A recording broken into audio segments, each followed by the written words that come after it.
Surgery का दूसरा topic है हमारे पास wound dressing and protocols. Wound dressing है कि sterile covering placed over the wound to protect it from infection and help healing. इसके फंक्शन क्या है कि प्रोटेक्ट करेगा वूंड को, इन्फेक्शन प्रिवेंशन है, उसके अलावा absorb blood and exudate, healing को प्रमोट करेगा और पेन को रिड्यूस करेगा।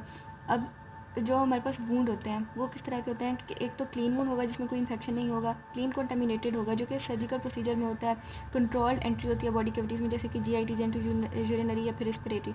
उसके बाद कंटामिनेटेड होता है जिसमें डर्ट होती है, बैक्टीरिया होता है, इन्फेक्टेड होते हैं जिसमें इन्फेक्शन प्रोड्यूस हो चुका होता है या फिर पस प्रेजेंट होती है। वूंड ड्रेसिंग की टाइप्स की बात करें तो एक टाइप होती है पहली पैसिव या ट्रेडिशनल ड्रेसिंग। ये सिंपलेस्ट होती है, मोस्ट कॉमन होती है। एग्जांपल इसमें है गॉज, कॉटन वूल, उसके अलावा टल ड्रेसिंग या फिर सिंपल बैंडेजेस। इसका फंक्शन क्या है कि प्रोटेक्ट करेगा वूंड फ्रॉम कंटेमिनेशन, एब्जॉर्ब करेगा कोई ब्लड या एक्सुडेट अगर प्रेजेंट है वूंड पे, या फिर उसके अलावा मैकेनिकल प्रोटेक्शन भी प्रोवाइड करेगा। एडवांटेजेस इसके ये हैं कि ये चीप है, इजीली अवेलेबल और सिंपल टू अप्लाई। लेकिन डिसएडवांटेजेस क्या है कि ये वूंड के साथ स्टिक कर सकता है, उसके अलावा इसके लिए फ्रीक्वेंट चेंजिंग चाहिए होती है। कॉमन यूजेस माइनर वूंड्स हैं, कोई सर्जिकल वूंड है या फिर फर्स्ट एड ट्रीटमेंट में भी ये यूज़ होता है। सेकेंड टाइप होती है इंटरेक्टिव मॉइस्चर मेंटेनिंग ड्रेसिंग्स। ये मेंटेन करती हैं मॉइस्ट कंडीशंस को। इसमें फर्दर 4 टाइप्स होती हैं। हाइड्रोकोलाइड्स होते हैं फॉर एग्जांपल डिओडम, इसमें ये जेल फॉर्मिंग सब्सटेंस इसमें प्रेजेंट होता है और ये प्रेशर अल्सर्स या क्रोनिक वूंड्स में यूज़ करते हैं इसको। उसके बाद हाइड्रोजेल ड्रेसिंग होती है, पेन को रिड्यूस करती है, इसमें वाटर बेस्ड जेल प्रेजेंट होती है और बर्न और ड्राई वूंड्स के लिए इसको यूज़ करते हैं। उसके बाद फॉर्म ड्रेसिंग्स होती हैं, इसमें ये सॉफ्ट एब्जॉर्बेंट फॉर्म मटेरियल होता है इसमें, और ये प्रेशर अल्सर्स में moderate to heavy exudate wounds में। उसके बाद फिल्म ड्रेसिंग होती हैं, फॉर एग्जांपल टाइगरडम, ये थिन ट्रांसपेरेंट पॉलीयूरेथेन शीट्स होती हैं और ये ऑक्सीजन एक्सचेंज अलाउ करती हैं। थर्ड टाइप होती है बायोएक्टिव ड्रेसिंग्स की। ये इंटरेक्ट करती हैं विद बायोलॉजिकल प्रोसेसेस और इम्प्रूव करती हैं हीलिंग के प्रोसेस को। इसमें फर्दर 3 टाइप्स होती हैं। एल्जीनेट ड्रेसिंग होती है, ये बनती है सी वीड ड्राइव कैल्शियम एल्जीनेट होती है ये, और ये ब्लीडिंग वूंड्स में और डीप वूंड्स में यूज़ करते हैं। कोलेजन ड्रेसिंग्स होती हैं, स्टिमुलेट करती हैं टिश्यू रीजनरेशन को। इसमें कोलेजन प्रोटीन प्रेजेंट होती है, क्रोनिक वूंड्स और अल्सर्स के लिए इसको यूज़ करते हैं। एंटी माइक्रोबियल ड्रेसिंग्स होती हैं, इसमें एंटी माइक्रोबियल एजेंट्स होते हैं जैसे कि सिल्वर या फिर आयोडीन, और ये इन्फेक्टेड वूंड्स में यूज़ करते हैं। 4 टाइप होती है एडवांस स्पेशलाइज्ड ड्रेसिंग्स की, ये कम्प्लेक्स वूंड्स में यूज़ करते हैं। इसकी भी फर्दर हमारे पास 3 टाइप्स होती हैं। पहली टाइप है नेगेटिव प्रेशर वूंड थेरेपी, जिसको वैक्यूम असिस्टेड फ्लोए भी कहते हैं। ये रिमूव करती है वूंड एक्सुडेट को, ब्लड सप्लाई इंप्रूव करती है और एक्सेलरेट करती है हीलिंग प्रोसेस को। सेकेंड टाइप होती है स्किन सब्सटीट्यूट या आर्टिफिशियल और बायो इंजीनियर्ड स्किन होती है, जो कि सीवियर वूंड अगर कोई है जैसे कि बर्न्स में या लार्ज टिश्यू लॉस हो गया तो तब यूज़ करते हैं। थर्ड टाइप होती है ग्रोथ फैक्टर ड्रेसिंग्स की। इसमें सब्सटेंसेस होती हैं जो कि स्टिमुलेट करती हैं सेल ग्रोथ को और टिश्यू रिपेयर को। समरी अगर देख लें तो पैसिव ड्रेसिंग्स होती हैं जो जिसमें गॉज या कॉटन वूल प्रोटेक्शन और एब्जॉर्प्शन के लिए यूज़ होती है। उसके अलावा इंटरेक्टिव सेकेंड टाइप थी, ये हाइड्रोकोलाइड फॉर्म वगैरह और हाइड्रोजेल एग्जांपल थी इसकी। इसमें ये मेंटेन करती है मॉइस्ट इन्वायरमेंट को। बायोएक्टिव जिसमें कोलेजन या एंटी माइक्रोबियल वगैरह थी, ये प्रमोट करती हैं हीलिंग को, इन्फेक्शन प्रिवेंट करती हैं। और एडवांस में negative pressure wound therapy, skin substitute या ग्रोथ फैक्टर, इसमें ये कम्प्लेक्स और क्रोनिक वूंड्स में यूज़ होता है।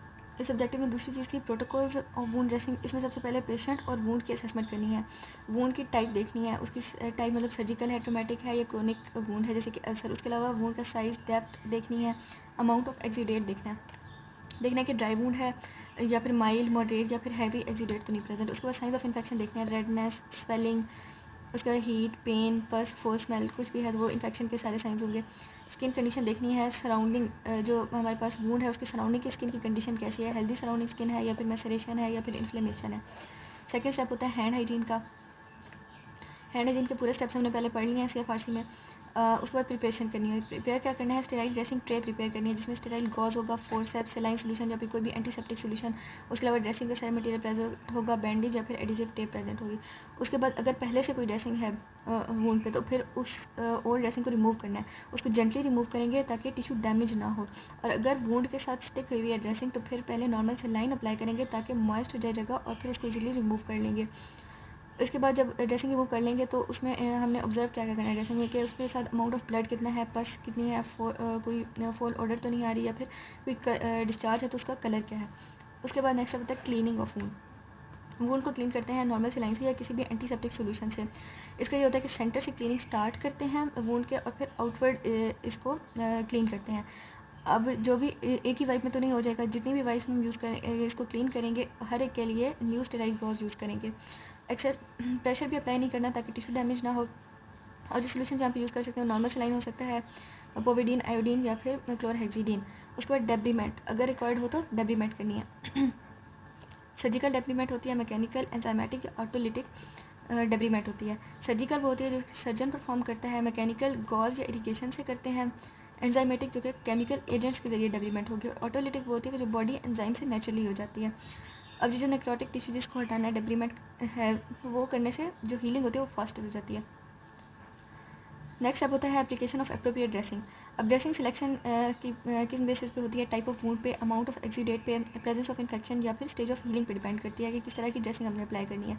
फॉर एग्जांपल ड्राई वूंड है अगर तो हाइड्रोजेल अप्लाई करेंगे, मॉडरेट एक्सीडेट है तो फॉर्म ड्रेसिंग, हाईली एक्सीडेटिव है तो एजिनेट ड्रेसिंग या फिर इन्फेक्टिव है तो एंटी माइक्रोबियल ड्रेसिंग अप्लाई करेंगे। नेक्स्ट स्टेप होता है ड्रेसिंग को सिक्योर करने का। इसके लिए एडेसिव टेप यूज़ कर सकते हैं, बैंडेज भी, सर्जिकल एडेसिव ड्रेसिंग या इलास्टिक रैप भी। डिस्पोजल ऑफ कंटेमिनेटेड मटेरियल, जितना भी मटेरियल कंटेमिनेट हुआ है उस सबको डिस्पोज करना है, और इसको डिस्पोज करते हैं बायो हैज़र्ड वेस्ट कंटेनर में। ग्लव्स जो पहने थे उनको सिर्फ रिमूव करना है और हैंड हाइजीन परफॉर्म करना है। उसके बाद डॉक्यूमेंटेशन करनी होती है जिसमें डेट एंड टाइम मेंशन करते हैं किस डेट पे किस टाइम पे हमने ड्रेसिंग की थी। उसके अलावा वूंड साइज़ और अपीयरेंस का लिखना होता है, amount and type of discharge अगर कोई था तो वो लिखना है, ड्रेसिंग कौन सी यूज़ की थी ये लिखना है, और पेशेंट का रिस्पॉन्स क्या था वो लिखना होता है। उसके अलावा लास्ट स्टेप होता है मॉनिटरिंग और फॉलोअप का। इसमें साइंस देखते हैं हीलिंग के या इन्फेक्शन के साइंस देखते हैं ना, तो जिस तरह के साइंस होंगे वो हीलिंग के साइंस हैं या इन्फेक्शन के साइंस हैं ये देखना है। हीलिंग के साइंस ये होंगे जो रेडनेस अगर थी तो वो रिड्यूस हुई हुई होगी, डिस्चार्ज है तो वो कम हो जाएगा, formation of healthy granulation tissue. और अगर इन्फेक्शन है तो ये साइंस होंगे कि पेन इंक्रीज़ होगा, स्वेलिंग होगी, फीवर होगा, पस होगा या फिर फॉल ओडोर होगा।